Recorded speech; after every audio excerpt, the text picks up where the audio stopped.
15 Minutes with Federal Training Academy, where busy professionals gain valuable insights in 15 minutes or less.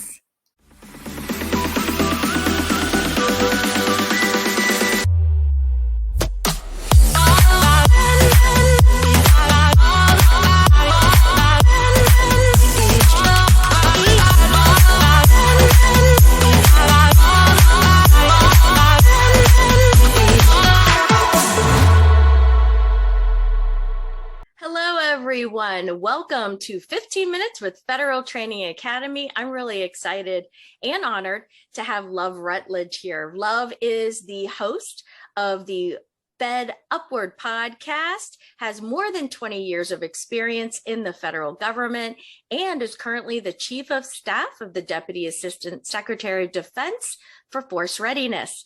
Love, tell us a little bit more about yourself before we dive into our 3 questions. Fantastic. Thank you so much for the opportunity. Excited to be here. So you hit the high points. I work in the federal government as a current employee. And then in my off time, I run a podcast and coaching business for feds, Fed Upward, fedupwardcoaching.com/podcast is where you can find my show and information about coaching services. So I like to try to help federal employees find solutions and ways to navigate through the bureaucracy so they can stay focused on the mission.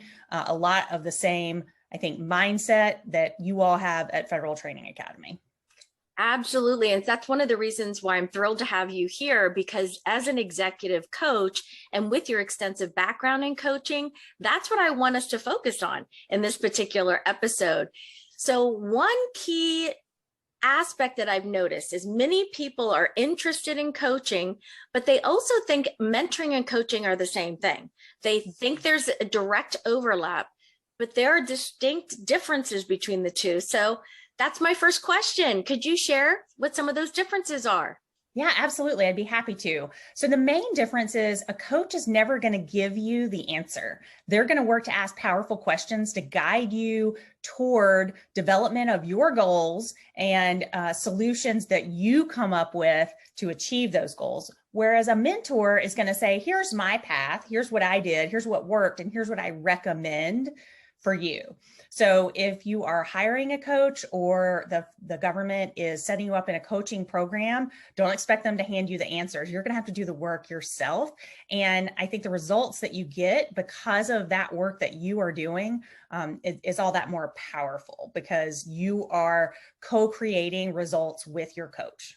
Yes. And so you understand that there's automatic buy-in as well because you were developing that path for yourself, really.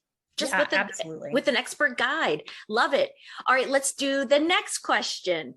So what are the specific benefits that you think coaching can bring, especially for feds at all levels?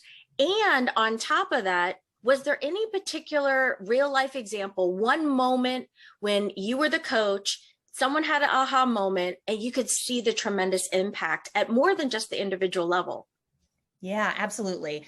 I think coaching is important at all levels of your career. Often we see executive programs that are either working to upskill senior leaders, or when they first come on board, they get a specialized training experience, and coaching is a part of that package.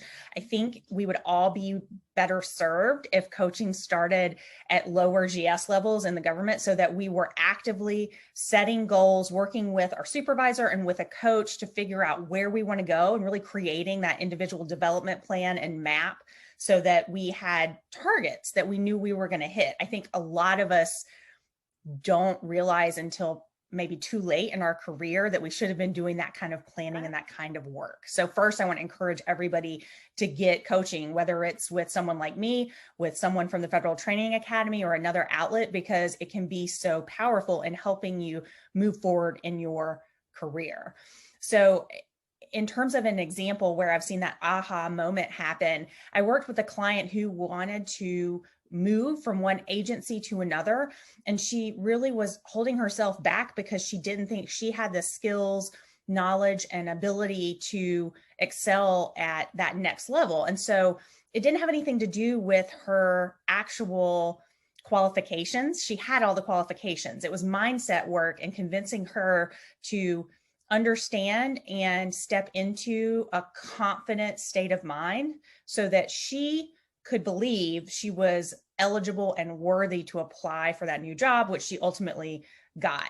And so that allowed her to become a leader in another organization and bring the experience from one federal agency to another and really lead a new team that was standing up in a way that offered a lot of knowledge and experience that only she could offer. And so those benefits carried over for the entire organization. And had she not really worked hard on her own self-concept, none of the folks in that new organization would have had the benefit of all of her experience. Oh my goodness. Well, you just reminded me as well of a tip that my father gave me many years ago. So my father started off in the Air Force, went over to the civilian side, and he did kind of at the very lowest levels. He used to make a joke about being at the lowest level possible in the federal government. And then people would say, what are you talking about? And he'd say, boot camp. And so then he transitioned over to the civilian force and did retire ultimately, climbing right with that upward mobility up at SES level 2. But what he reminded me of is he did not just stick to one department or one office. Take your experience, take what your value is, and move to help others. Absolutely. And unfortunately, the example that Love just gave all of us too, it does happen more often to women than men. There are studies that indicate women in particular don't think they're ready for that next step. And they are. There are even some studies that indicate men will say they're 75% ready, they're going to apply for that next step. Whereas women, we have to be 100% ready, and then we have to really feel we can add that value before we even apply. So having that ability to encourage others as a coach to see what their strengths are so that they can use them for their teams, department, but also throughout the government is fantastic. I love it. Thanks for that example, Love. Absolutely. Love it. That's how we rise. All right. So next and last question. How can we get coaching? Let's say I'm in the federal government. I've heard about coaching programs, and sure, at DOD and throughout the federal government, there are many departments, many agencies that have official coaching programs, right? Those exist. But let's say I'm not in one of those and I really want some access to coaching because I've heard so much about it and I want to dip my toe in it, want to experience it, see if it's right for me. What avenues do you recommend for someone, for example, at a GS9 who is not at the executive level? What could I do to gain access to coaching? So there are several avenues that I would recommend. First, obviously, you can reach out to me. You can reach out to Angela at Federal Training Academy. You can use an SF-182 for Federal Training Academy and access expert coaching. So first of all, they can get to you that way. And that experience can be curated with your supervisor as a sponsor to that work so that you're all working toward goals that you've agreed to. And obviously you have excellent coaches who are very experienced on staff. Folks can reach out to someone like me. You can find me at fedupwardcoaching.com and we can work together in whatever container works best for you. I would say third, and this is really important, I think, especially for younger federal employees, you can access coaching through a lot of professional organizations that are specifically niched down to what you want to do. So Young Government Leaders is an example, Blacks in Government, or if you're more Senior Executives Association, they have a coaching program as well. And so a lot of professional organizations access coaches as a benefit for their members. So definitely explore those opportunities as well, because they can be absolutely crafted to your type of job. So those are three ways folks can easily find and access coaching. And I encourage all of your listeners to explore those avenues and find the right fit for them.